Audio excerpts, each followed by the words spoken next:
প্রথমেই ইনঅগ্রাল সং দেবশ্রী মুখার্জি গাইবেন, তারপরে sir cake কেটে উৎসব শুরু করবেন। মজার খাবার জল ভরা তালশাঁস এনেছি এনেছি নূতন দিনের মজার খাবার জল ভরা তালশাঁস।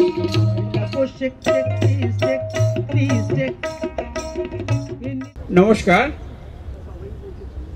শ্রীমতী সুপর্ণা মিত্র, শ্রী উৎপল দাস, সামনে বসে আছেন সেই গৌতম রায় এবং আমাদের প্রচুর পরিচিত জনেরা, রেডিও নিউটাউনের রুথলিন আছেন, আর শিশির আছে, মৃত্যুঞ্জয় আছে, কৌশিক অফকোর্স আছে, ম্যাডাম চৈতালি আছেন। ওনার কথাটাই খুব মনে পড়লো যে এটা পঞ্চমবার পিঠেপুলি হচ্ছে এখানে, পঞ্চমবার পিঠেপুলি হচ্ছে এখানে।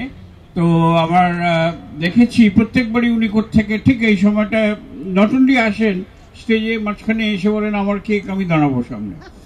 তো ওনার মাইক্রোওয়েভ খারাপ আছে শুনতে পেলাম, তো সেই জন্য উনি স্টেজেও চান্স পাননি। মোরাল অফ দ্য স্টোরি হচ্ছে স্টেজে চান্স পেতে গেলে কেক করে খাওয়াতে হবে। পরের বার শিওর, আর না কোনো না হতেই পারে অসুবিধা কিছু। এছাড়া আমাদের সত্যি অনেক কটা জায়গাতেই পিঠেপুলি উৎসব হচ্ছে, খুবই আনন্দের বিষয়। ও ভাস্কর আছেন এখানে, তো thank you for organizing this. এটা এর আগেও এখানে কুকারি কম্পিটিশন হয়েছে এবং খুব ভালো হয়েছে বলে আমার কাছে রিপোর্ট।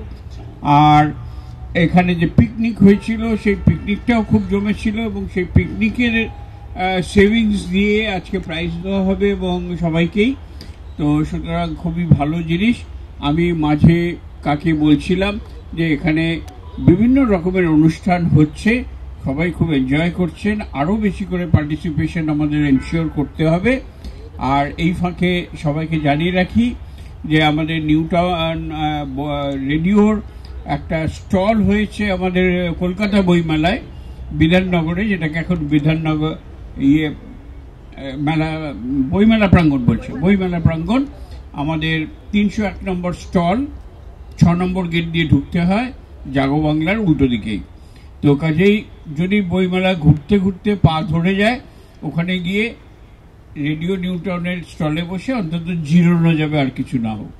ইন্টারভিউ রুথলিন নেবে কিনা সেটা ওর ডিসক্রিপশন, কিন্তু অন্তত একটু বিশ্রাম নেওয়া যাবে। এটা একটুও বাড়িয়ে বলছি না।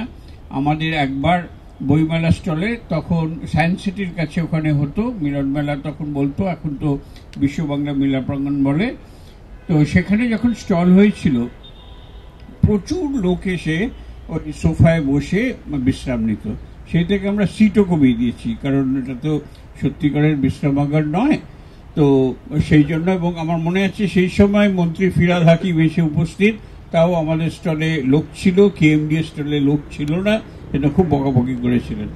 তো সেসব কথা থাক, খুব ভালো সময়ে এটা হচ্ছে। এবং যেটা মুখ্যমন্ত্রী মমতা বন্দ্যোপাধ্যায় উদ্বোধনের দিন বলেছেন, কলকাতা তো অন্তত আবহাওয়ার দিকে লন্ডন হয়ে গেছে। সুতরাং এবার তো লন্ডন হচ্ছে, ইউকে হচ্ছে theme country for book fair. খুব ভালো সময় হচ্ছে।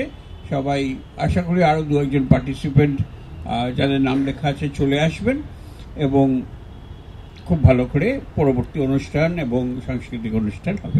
নমস্কার।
উপস্থিত রয়েছেন মোহাম্মদ আলী, আমাদের নিউ টাউন বিজনেস ক্লাবে যে কাফে কান্তের কিচেন আছে তার এক্সিকিউটিভ শেফ, আর তার ডান দিকে রয়েছেন শ্রী সুদীপ চ্যাটার্জি, উনি ম্যানেজার কাফে কান্তে নিউ টাউন বিজনেস ক্লাব।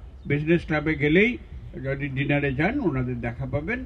তো ওনারা আজকে জাজমেন্ট দিয়েছেন, ভেরি কুইক জাজমেন্ট, এবং আমরা এবার রেজাল্টের প্রতীক্ষায়। রেজাল্ট সুপর্ণা বলবে। আজকে প্রথম হয়েছেন শ্রীমতী স্মৃতি হাওলাদার। শ্রীমতী স্মৃতি হাওলাদার উনি সুজি, দুধ পুলি আর কুমড়োর মালপোয়া বানিয়েছেন। দ্বিতীয় স্থান অধিকার করেছেন শ্রীমতী কেয়া সাহা। শ্রীমতী কেয়া সাহা বানিয়েছেন আজকে পাটিসাপটা। তৃতীয় স্থানে আছেন শ্রীমতী রূপা সাহা ঘোষ। শ্রীমতী রূপা সাহা ঘোষ আজকে বানিয়েছেন মিষ্টি আলুর পিঠে আর পাকান পিঠে। আজকে যারা এই প্রতিযোগিতা বা এই পিঠেপুলি উৎসবে অংশগ্রহণ করেছেন সবার জন্যই আমাদের তরফ থেকে ছোট ছোট একটা পুরস্কার রয়েছে, কাউকেই আমরা নিরাশ করব না। তা আমরা সকলকে আস্তে আস্তে ডেকে নিচ্ছি। শ্রীমতী কৃষ্ণা বিশ্বাস সমাপ্তি অধিকারী। প্রাইজ দিলেন মোহাম্মদ আলী, আমাদের আজকের জাজ। সমাপ্তি অধিকারী রেবেকা বেগম, নন্দিতা সেন, বেলু কর, লিলি সরকার, চৈতালি মজুমদার। শ্রীমতী চৈতালি মজুমদার।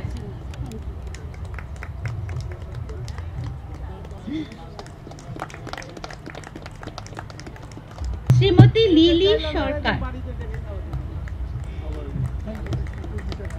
শ্রীমতী বেলু কর। সকলকে অশেষ ধন্যবাদ। কথায় বলে মাঘের শীত বাঘের গায়ে, একেবারে দারুণ শীত পড়েছে, কিন্তু তার সাথে সাথে জমে উঠেছে পিঠে পুলি উৎসব 2024 এই স্বপ্নভোরের প্রাঙ্গণে। তো এই স্বপ্নভোর তাদের যিনি প্রথম ভেবেছিলেন সেই আমাদের এমডি স্যার, আমাদের চেয়ারম্যান এনকেডিএ মিস্টার সেনের কাছে জিজ্ঞেস করব যে এই 5 বছর মানে 5ম বছর এটা, তো প্রথমে কিভাবে ভাবা, কারণ ইউজুয়ালি যারা স্নেহদিয়ায় থাকেন বা যারা স্বপ্নভোরের মেম্বার তাদের সিনিয়র সিটিজেন হতে হয়, বেশিরভাগ সময় কিন্তু তাদের এই ডায়াবেটিস থাকে। তো হঠাৎ করে এই পিঠে পুলি উৎসব মানে কেন ভেবেছিলেন? ডায়াবেটিস অর নো ডায়াবেটিস, পিঠে ইজ পিঠে। বাঙালির প্রিয় খাদ্য এখন দেশে বিদেশে নানা জায়গায় এক্সপোর্ট হচ্ছে। আর পিঠে পুলি জানুয়ারি মাসে, বিশেষত 14-15 তারিখ মকর সংক্রান্তির দিন বা পৌষ সংক্রান্তি অনেকে বলেন, যে নতুন ধান ওঠে, সেটাকে সেলিব্রেট করার জন্য খেজুরের গুড় ওঠে, এবং সেটাকে সেলিব্রেট করার জন্য সারা গ্রাম বাংলায় আমাদের আমাদের ঠাকুমারা সবাই পিঠে পুলি করতেন, বাড়িতে করতেন। মুশকিল হয়েছে আজকাল কারো সময় নেই নারকোল কুড়িয়ে করা। যদি পিঠে পুলি করতে হয় দোকান থেকে, দশকর্মা ভাণ্ডার থেকে রেডিমেড নাড়ু আনা হয়। আমি কিন্তু আমার ছোটোবেলাতেও দেখেছি মা নিজে হাতে সারা দুপুর ধরে এসব বানাতেন। তো সেই ট্র্যাডিশন যাতে ভেঙে না যায়, আমার মনে হয় সিনিয়রদের, অর্থাৎ স্বপ্নভোরের মেম্বারদের, স্নেহদিয়ার মেম্বারদের, এদের একটা সোসাইটিকে একটু জানানোর বিষয় আছে যে পিঠে পুলি এইরকম হয় এবং এত সুন্দর হতে পারে। কম্পিটিশানটা পরে অ্যাড হয়েছে, আমাদের কম্পিটিশান করার উদ্দেশ্য নয়। ইনফ্যাক্ট আজকে তো সবাইকেই দেওয়া হবে প্রাইজ, সুতরাং পার্টিসিপেশনটা ইম্পর্টেন্ট। ভালো লাগছে দেখে যে অনেকেই এসছেন, এবং আমাদের কাফে একান্তের এক্সপার্ট শেফরা আলী এবং সুদীপ, আমি তাদেরকে দীর্ঘদিন চিনি, খুবই ভালো শেফ এবং হসপিটালিটির লোক। তারা নিজেরা কাউকে চেনেন না, ইম্পার্শিয়ালি দেখবেন, তাও একটু ফার্স্ট সেকেন্ড হোক, নিশ্চয়ই নিশ্চয়ই স্যার। তবে এবার একটু পার্সোনাল প্রশ্ন জিজ্ঞেস করি, এতগুলো তো পিঠে, তো তার মধ্যে আপনার সবথেকে পছন্দের পিঠে কোনটা? আমার গোকুল পিঠেটা খুব পছন্দ, ছোটোবেলায় খেতাম, কিন্তু পাটিসাপটাও হচ্ছে, কিন্তু এখন আমাদের স্মার্ট কানেক্টে আবার আমিষ পিঠেপুলি উৎসবও হচ্ছে, সেটা অবশ্য সপ্তাহব্যাপী। কাজে ভেরিয়েশনস হচ্ছে, ফিউশন হচ্ছে, মানুষ এক্সপেরিমেন্ট করছেন, কিন্তু আমরা এখানে ট্র্যাডিশনাল পিঠেটাকেই তুলে ধরছি। Thank you sir, thank you so much. আপনার ভীষণ ভীষণ মিষ্টি কাটুক গোটা বছর, সেই শুভেচ্ছাই রাখলাম।